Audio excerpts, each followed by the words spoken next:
Story 1 by Sarah Mitchell. You know, people always say skiing is one of the best ways to enjoy winter. I've never been a huge fan of the cold, but when my friends, Lisa, Mike, and Tom, invited me on a ski trip up to this lodge in the mountains, I thought, why not? I mean, how bad could it be, right?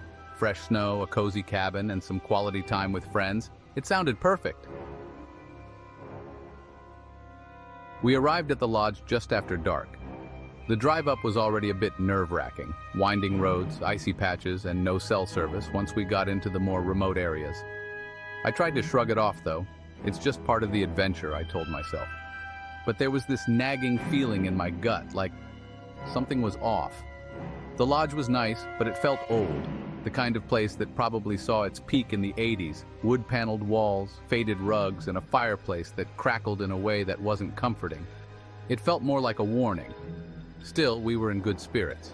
We made dinner, joked around, and even tried lighting a fire, but the thing never really roared the way it should have. It was like the air was too damp or something. After a couple of beers, Mike suggested we hit the slopes early the next morning to get a head start on the fresh powder. I wasn't really an experienced skier, so I was nervous, but I didn't want to be the one dragging everyone down. Lisa, always the competitive one, started talking about how she wanted to hit the black diamonds first thing in the morning. I just laughed and said, yeah, I'll meet you at the bunny hill. That night I barely slept. The wind outside was howling, almost like a scream. And every time I started to drift off, there was this thumping noise.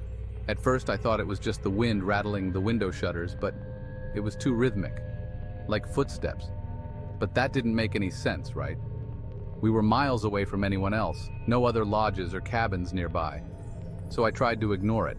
The next morning, everyone else seemed fine. They were all excited to get out there, so I didn't mention my rough night. I figured I was just overreacting, letting my imagination get the best of me. We grabbed our gear and headed to the slopes. The first few hours were actually pretty fun. The sky was clear, the snow was perfect, and I was starting to get the hang of it. Then, around noon, things started to shift. We were at the top of one of the easier runs when Tom pointed out something in the distance. It was a small cabin, tucked away at the edge of the woods, maybe half a mile from where we were. That wasn't on the map, he said, frowning. Lisa shrugged it off, but Mike? He was curious. Let's check it out after lunch, he said. So we did.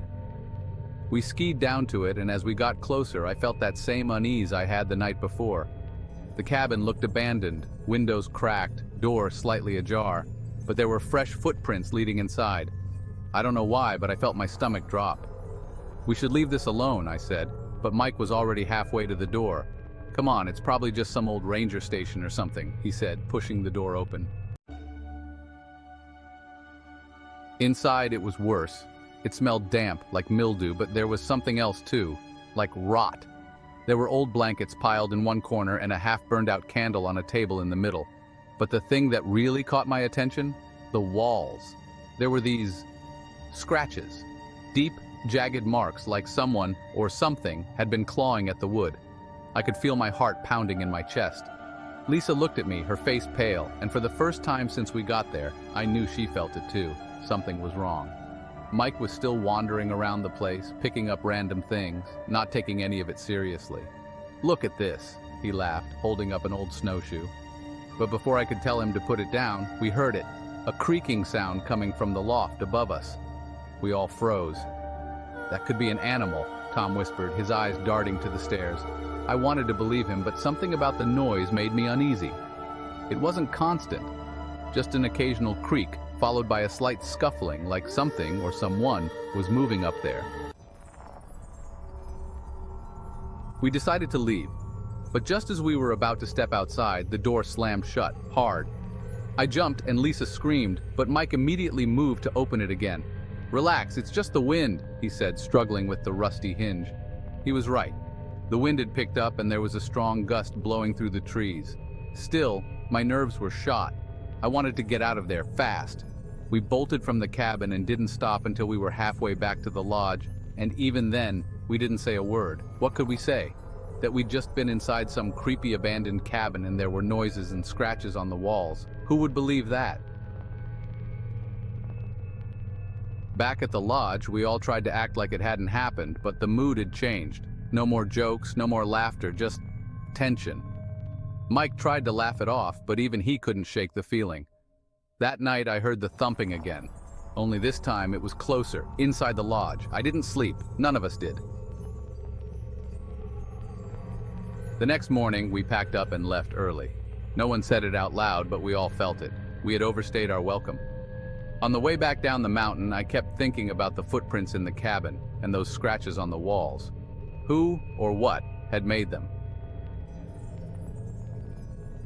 When we got into range for cell service, my phone buzzed with a notification from the ski resort app. It was an alert. Apparently, the area where we'd found the cabin had been closed off for years. There was an avalanche there a while back, and they said no one was supposed to go near it, something about the terrain being unstable. We didn't talk about it after that, but I can't help but wonder if someone else had been there recently, maybe a stranded skier or someone looking for shelter. And they never left. Story 2 by Eric Matthews. You ever go? I hadn't, not until last year. My buddy Mike kept telling me how fun it was. Fresh snow, clear skies, that peaceful silence you get at the top of a mountain. Honestly, I wasn't sold at first. Skiing always seemed like one of those things for people who are coordinated, and let me tell you, I am not one of those people. But Mike and our friends, Jess and Corey, finally convinced me. They said, come on, man, it's a weekend trip. What's the worst that could happen? Even if you don't like skiing, we've got a cabin, we can relax and hang out. So I caved. We found this cabin up in the Rockies, real isolated. Mike was excited about that part. He said the fewer people, the better. Just us in the mountain, he kept saying. So Friday afternoon, we packed up and headed out. The drive up was beautiful. Snow-covered trees, winding roads, the sun setting behind the mountains. We got to the cabin just before dark. It was cozy, nothing fancy, but it had that rustic, isolated charm. The nearest cabin was a good 10-minute walk away, and we didn't see anyone else the whole time we were there. Mike mentioned the place was only busy during the summer. At the time, that didn't bother me. It was nice to feel like we had the whole area to ourselves. The first night was great. We made dinner, had a couple of beers, talked around the fireplace. It was exactly what I'd imagined. Laughing with friends, the crackling of the fire, the sound of the wind outside. Perfect start to the weekend. The next morning, Mike had us up early for skiing. Now, I'd never been on skis before, so I was nervous, but he swore I'd pick it up quick.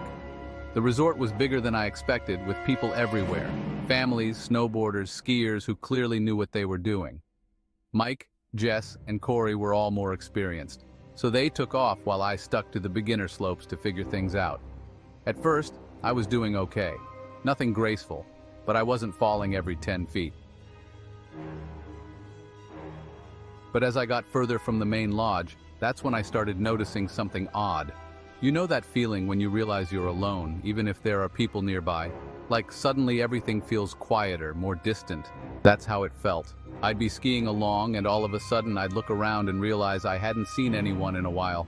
The trail would stretch out in front of me and the trees would seem closer, like they were closing in. I started getting this uneasy feeling in my stomach. Maybe it was just because I was new at skiing, or maybe it was the fact that we were up in the mountains, far from the city, and there was something unsettling about that isolation. But I shrugged it off. I told myself I was overthinking it, that I just needed to focus on learning how to ski without falling on my face. Later in the afternoon, Mike convinced me to try one of the more advanced slopes with him. Come on, man, you've got this. It's not even that steep. I wasn't so sure, but I didn't want to be the only one hanging back, so I agreed. We took the lift up to the top, and I swear, as soon as we got off, the wind picked up. It was freezing, and I could barely see the bottom of the slope. Mike and the others took off ahead of me, so I followed. I was doing all right for a while, but halfway down I hit a patch of ice and wiped out hard. By the time I got up, the others were already way ahead. I tried to catch up, but I was slower, taking my time. That's when I saw something weird. Footprints leading off the trail into the trees. They didn't look fresh, but they also didn't look like they'd been there long. Now, this was an advanced slope. Nobody in their right mind would just wander into the trees up here. I thought maybe someone got lost or took a wrong turn. but there were no other signs of anyone around. It was just strange. I stood there for a minute looking into the woods, but all I could see were trees, branches creaking in the wind. I decided to keep going, but that uneasy feeling was back, stronger now. I finally caught up with the others at the bottom, and I almost mentioned it, but then I figured, what's the point? They'd just laugh and say I was being paranoid, so I kept quiet. That night, back at the cabin, things started feeling off. I don't know if it was just the quiet or the fact that the nearest cabin was empty, but there was this tension. We were all hanging out, drinking, watching movies, but I couldn't shake the feeling that something was out there, watching us. Every now and then, I'd hear something outside, a branch snapping, the sound of footsteps in the snow. I thought maybe it was just an animal, but I couldn't bring myself to look. By Sunday morning, I was ready to go home. The others wanted to ski a bit more before we left, but I wasn't feeling it. I told them I'd hang back at the cabin, pack up, and get things ready for when they came back. That's when I saw them. Footprints in the snow leading from the edge of the woods straight to the cabin door. They weren't from any of us. I knew that for sure. These prints were smaller, lighter, like they were made by someone who wasn't wearing ski boots. I followed them with my eyes, and they led right up to my window. I ran back inside, locked the door, and didn't come out until Mike and the others got back. I didn't tell them about the footprints. I don't know why. Maybe because it sounded ridiculous. Maybe because I didn't want them to think I was losing it. But those footprints, they're burned into my memory. Someone had been out there, close enough to touch the cabin, close enough to see inside. We left that afternoon, and I haven't been skiing since. I keep telling myself it was nothing. Just some hiker passing through, or maybe a worker from the resort. But deep down, I know that's not true. Whoever it was, they weren't supposed to be there. And they definitely weren't just passing through. Story 3 by Jason Miller. You ever get that feeling where something just doesn't sit right, but you can't explain why? That's how I felt on the last day of our ski trip. So my name's Jason, and I'm not much of an outdoor guy. Skiing wasn't really my thing. I'd gone maybe twice in my life. But my friend Matt, he's obsessed. He skis every winter and always says it's his way of clearing his head. So when he invited me, Sarah, and Derek up to a cabin in Vermont for the weekend, I thought, why not? I could use the break. We were staying in this cabin Matt found online, tucked away in the woods, about 20 minutes from the main ski resort. I liked the idea of some peace and quiet, but I wasn't prepared for just how quiet it would be. There weren't many people around, and the nearest town was at least 10 miles away. It was just us in the snow. Friday was perfect. We got to the cabin in the afternoon, settled in, and hit the slopes early Saturday. Matt and Derek were doing the more advanced runs, while Sarah and I stuck to the beginner trails. She hadn't skied much either, so we were in the same boat, falling over, laughing about it, no pressure. By the end of the day, I was sore, but in a good way. We went back to the cabin, had some beers, and chilled by the fireplace. It was exactly what I needed. Then, Sunday morning came around, and Matt had this idea. He wanted to take us to a more secluded trail he'd read about online, one that wasn't officially part of the resort. He said it was for more experienced skiers, but it wasn't far from where we were. He made it sound like an adventure, and Derek was all for it. Sarah seemed hesitant, but Matt had a way of convincing everyone, so we eventually agreed to go. We drove about 15 minutes out, parked on the side of this narrow road, and started hiking up with our skis. There wasn't a marked trail or anything, just a route Matt had on his GPS. The further we hiked, the quieter it got. No people, no wind, just the crunch of snow under our boots. It felt eerie, but I figured I was just nervous about skiing off the beaten path. When we got to the top, it was clear that this was different. There was no one else around, and the trail, if you could even call it that, was narrow, winding between the trees. The snow was untouched, which I'll admit looked kind of cool, but also kind of unsettling. Matt and Derek were already strapping into their skis, excited, but Sarah pulled me aside. "Are we really doing this?" she asked. She had this look on her face that told me she was second-guessing everything. I guess it'll be fine. We'll take it slow, I said, trying to convince both of us. So, we started down. At first it was pretty fun. The snow was fresh and we were making our own tracks. But after a few minutes I noticed that the trail wasn't as clear as I thought it'd be. The trees got tighter, the ground got rockier, and I realized I hadn't seen anyone else in a while. Matt and Derek were ahead somewhere, but Sarah, she was behind me. I slowed down and looked back. No sign of her. That's when the anxiety kicked in. We were in the middle of the woods, no cell service, no marked trail, and we were getting separated. I called out, "Sarah! Matt!" But my voice felt swallowed by the snow. No answer. I waited for a minute, hoping Sarah would catch up, but she didn't. I pulled out my phone, but of course no signal. I figured I should try to find Matt and Derek and let them know we needed to stick together. So I kept moving. About 5 minutes later, I saw them. Matt and Derek were standing by a small clearing, but something about the way they were standing made me stop. They weren't laughing or talking. They were just staring at something. I skied over, and that's when I saw it. Tracks. Not ski tracks. Footprints. They led from the trees right across our path and disappeared into the woods on the other side. The weird thing? They were small, like they belonged to a kid or a woman, and there was no sign of anyone else around. No ski marks, no snowshoes, just footprints. Matt looked at me and shrugged. "Maybe someone went for a hike," he said, trying to play it off. But I could tell he was uneasy too. "We're miles from the resort," I said. "Who'd be out here without skis?" Nobody had an answer. That's when Sarah finally caught up with us, and I could tell from her face that she'd seen the footprints too. "We should head back," she said, her voice low but firm. Matt hesitated for a second, then nodded. "Yeah, let's get out of here."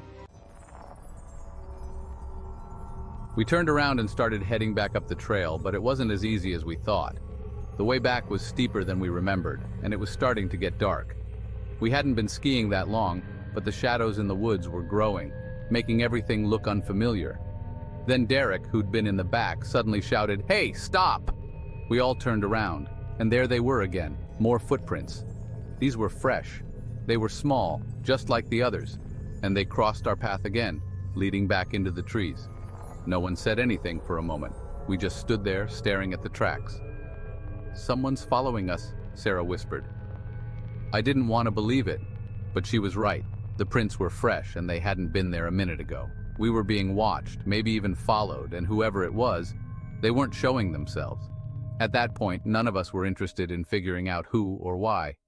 We just wanted to get back to the car. We picked up the pace, skiing as fast as we could up the slope. It felt like it took forever, but finally we made it to the road.